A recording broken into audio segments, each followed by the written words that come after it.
Guys, അപ്പം നമ്മൾ review ചെയ്യാൻ പോകുന്നത് i20യുടെ സ്പോർട്സ് മാനുവൽ എഡിഷനാണ്. അപ്പം നമുക്ക് നേരെ വീഡിയോയിലോട്ടേക്ക് പോകാം.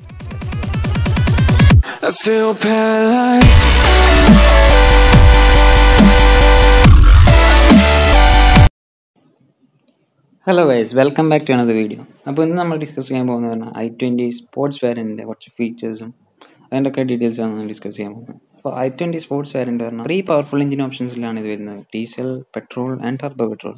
അതുകൂടാതെ തന്നെ 3 ട്രാൻസ്മിഷൻ ഓപ്ഷനാണ് ഇതിൽ അവൈലബിൾ ആയിട്ടുള്ളത്.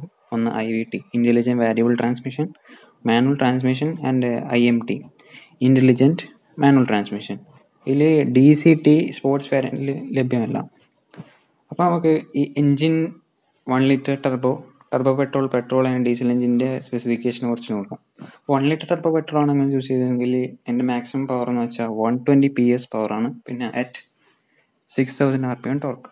അതുപോലെ 1.2 ലിറ്റർ കപ്പ് എഞ്ചിൻ ആണെങ്കിൽ അതിൽ 2 വേരിയൻ്റ് ആയിട്ട് വരുന്നുണ്ട്. ഒന്ന് i20 ഇൻ്റലിജൻറ്റ് വാരിയബിൾ ട്രാൻസ്മിഷൻ ആണെങ്കിൽ 88 PS പവർ അറ്റ് 6000 RPM ആണ്.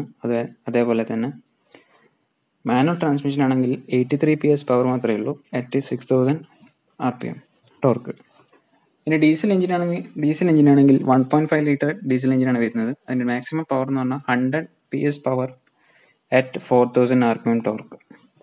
അപ്പോൾ എക്സ്റ്റീരിയർ ഡിസൈൻ നോക്കുമ്പോൾ നമുക്ക് ഫ്രണ്ടിൽ തന്നെ ഫസ്റ്റ് കാണുന്ന പറഞ്ഞാൽ ഒരു അഗ്രസീവ് സ്പോർട്ടി ഗ്രില്ലാണ്. അത് ബേസ് മോഡലായ മാഗ്നയിൽ നിന്നും പിന്നെ ആ ടോപ്പ് മോഡലായ ആസ്ട്രയിൽ നിന്നും വ്യത്യസ്തമായ ഒരു ഗ്രില്ലാണ് ഈ സ്പോർട്സ് വാരിയൻറ്റിൽ കൊണ്ടുവന്നത്. ഒരു അഗ്രസീവ് ലുക്ക് ചെയ്യുന്ന ഒരു ഗ്രില്ല് തന്നെയാണത്.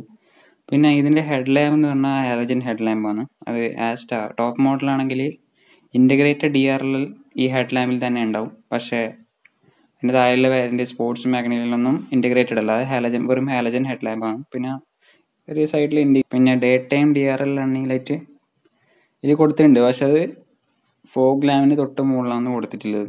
പിന്നെ ഫോഗ് ലാമ്പ് എന്ന് പറഞ്ഞാൽ പ്രൊജക്റ്റഡ് ഫോഗ് ലാമ്പാണ്. അപ്പോൾ ആഫ്റ്റർ മാർക്കറ്റിൽ നമ്മൾ രണ്ടാമത് ഫോഗ് ലാമ്പ് മാറ്റേണ്ടതെന്ന് ആവശ്യം വരില്ല. അത്യാവശ്യം നല്ല ക്വാളിറ്റിയിലെ സാധനം തന്നെയാണിത്.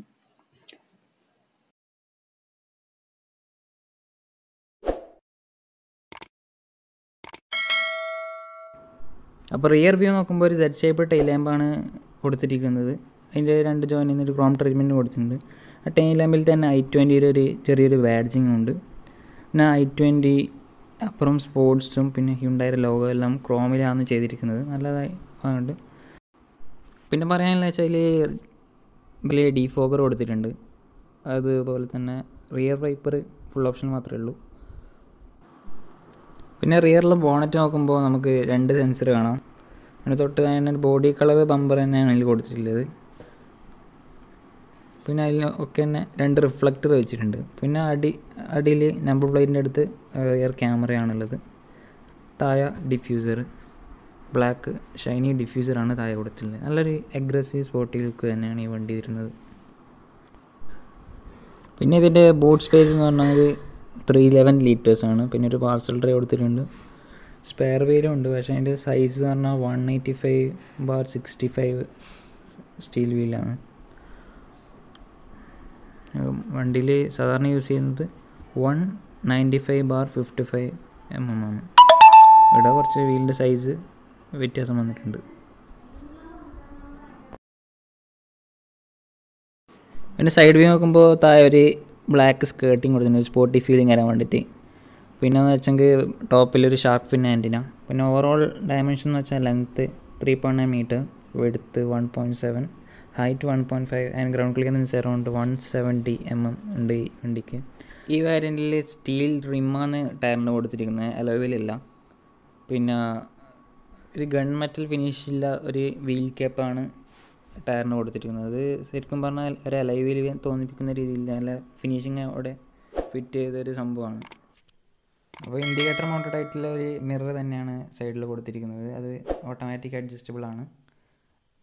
പിന്നെ ടോപ്പ് റെഡ് ബോഡി കളറും ബോട്ടം ഒരു ബ്ലാക്ക് കളറും. പിന്നെ സൈഡിൽ ഡോർ ഹാൻഡിൽസ് എല്ലാം ബോഡി കളർ തന്നെയാണ് വരുന്നത്. ക്രോം വരുന്നില്ല. ക്രോം ടോപ്പ് മോഡലിൽ മാത്രമേ വരുന്നുള്ളൂ.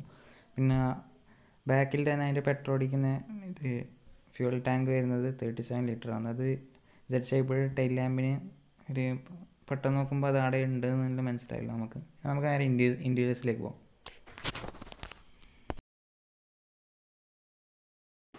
അപ്പോൾ ഫസ്റ്റ് കയറുമ്പോൾ തന്നെ ഡോർ ഹാൻഡിൽ നല്ല മറ്റേ വിൻഡോൻ്റെ കൺട്രോൾസും മറ്റേ മിറർ കൺട്രോൾസും എല്ലാം ഉണ്ട്. പിന്നെ ഹൈറ്റ് അഡ്ജസ്റ്റബിൾ ആയിട്ടുള്ളൊരു സീറ്റ് തന്നെയാണ് ഡ്രൈവർ സീറ്റ് കൊടുത്തിരിക്കുന്നത്. പിന്നെ ഗിയർ നോബ് എല്ലാം നല്ല പക്കായിട്ട് ചെയ്തിട്ടുണ്ട്. പിന്നെ മാനുവൽ എയർ കണ്ടീഷനിങ് ആണ് ഇതിൽ വരുന്നത്, ഓട്ടോമാറ്റിക്കലി ലഭ്യമല്ല. പിന്നെ ഫുൾ ഓപ്ഷൻ കമ്പയർ ചെയ്യുമ്പോൾ കുറച്ച് ഡിസ്പ്ലേ കുറച്ച് ചെറുതാണ്. ഫുൾ ഓപ്ഷനിൽ 26.3 ആണെങ്കിൽ ഇതിൽ 20.3 സെൻറ്റിമീറ്ററിൽ ഡിസ്പ്ലേ ചെയ്തിട്ടുണ്ട്.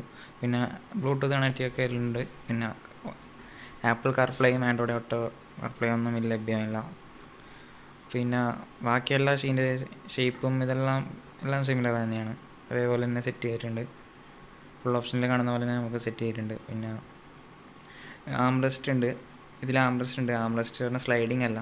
പിന്നെ cooled glove box, cup holders ഇതെല്ലാം പക്കയായിട്ട് ചെയ്തിട്ടുണ്ട്. പിന്നെ പറഞ്ഞാൽ ക്രൂയിസ് കൺട്രോളിൽ മിസ്സിങ് ആണ്. പിന്നെ ബാക്കി MI കൺട്രോൾസും മൾട്ടിമീഡിയ മീഡിയ കൺട്രോൾസ് എല്ലാം സ്റ്റിയറിംഗ് വീലിൽ തന്നെ ഉണ്ട്. പിന്നെ സൺഗ്ലാസ് ഹോൾഡറും വാനിറ്റി മിററെല്ലാം ഉണ്ട്.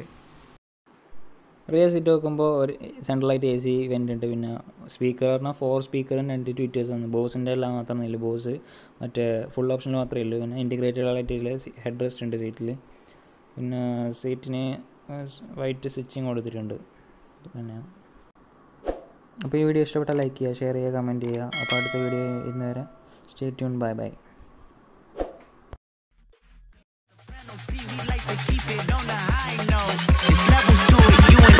No, bitch, be on. All up, bitches.